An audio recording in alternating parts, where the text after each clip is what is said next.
Hello everyone and welcome to Sunburned. Albino ranks every boss in Crash Bandicoot 4. It's about time, from easiest to hardest. This will be a miniature ranking since there's only 6 bosses and their inverted versions are almost no different, so they won't be separate, but it'll still be a fun time and this game is absolutely fantastic and yes, you should buy it. Starting from easiest and working our way to hardest. Number 6, Louise. Louise is a sea monster kraken thing that shows up as sort of a mini-boss at the end of a legit level and is defeated by making use of the dumbest enemies in Crash history. These triple-decker dingbats will constantly barrel their way towards you with no regard for anything in their path, and you must use them to explode the tentacles that Louise keeps surfacing while avoiding their playful slaps. This fight is kinda bugged because half the time the tentacles don't take damage if they slam down on an exploding barrel, so you're forced to time it so the enemies run into them while they're idle. Inverted mode lets you do the same thing, but with one little streak of gray in there, like how your depression creeps into your otherwise colorful day and maintains an unpleasant presence that struggles to be ignored or something. Louise is the easiest boss, but it's also the only boss that doesn't have 8 checkpoints per battle, so you actually have to do it all in one go.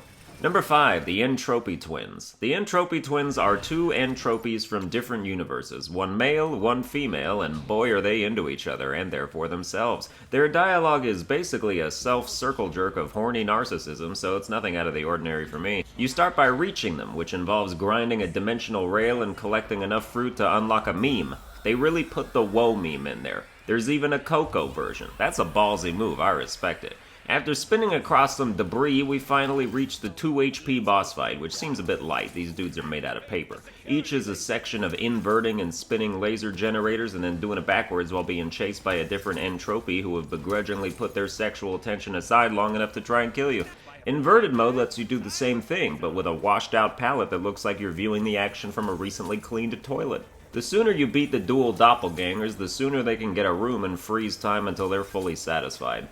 Number 4, Brio. The most poorly casted villain, Brio is too busy having a voice that doesn't suit him at all to be much of a threat. His fight is a callback to the original Crash, throwing potions on the ground and needing to jump on slimes that all magically teleport directly into his face to hurt him.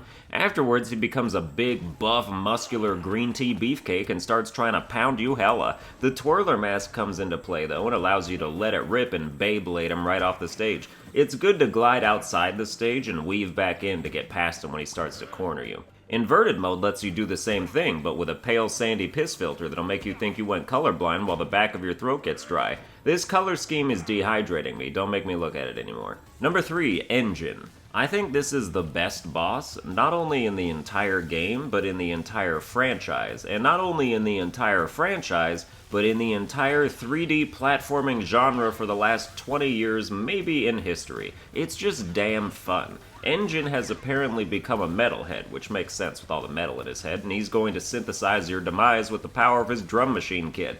This battle requires constant jumping and crawling to dodge sonic waves, while watching out for enemies that can be spun to take down his machine long enough to run and climb up there and put a crack in his windshield.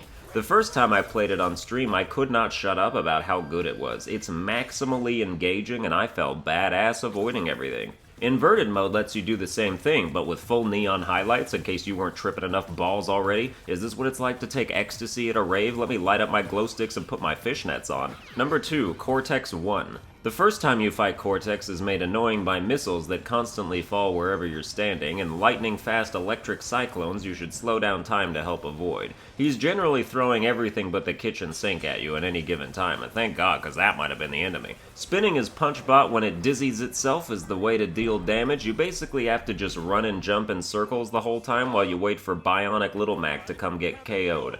Inverted mode lets you do the same thing, but it actually kind of doesn't look any different at all unless my retinas just went on standby mode. I have no idea. Number 1, Cortex 2. Damn, number 2 is Cortex 1, but number 1 is Cortex 2? It's almost like they're inverted. Cortex 2 is the only boss with any health besides Brio, but he went down in 6 squirts like a Sudowoodo, and Cortex now has the power of masks and anime on his side.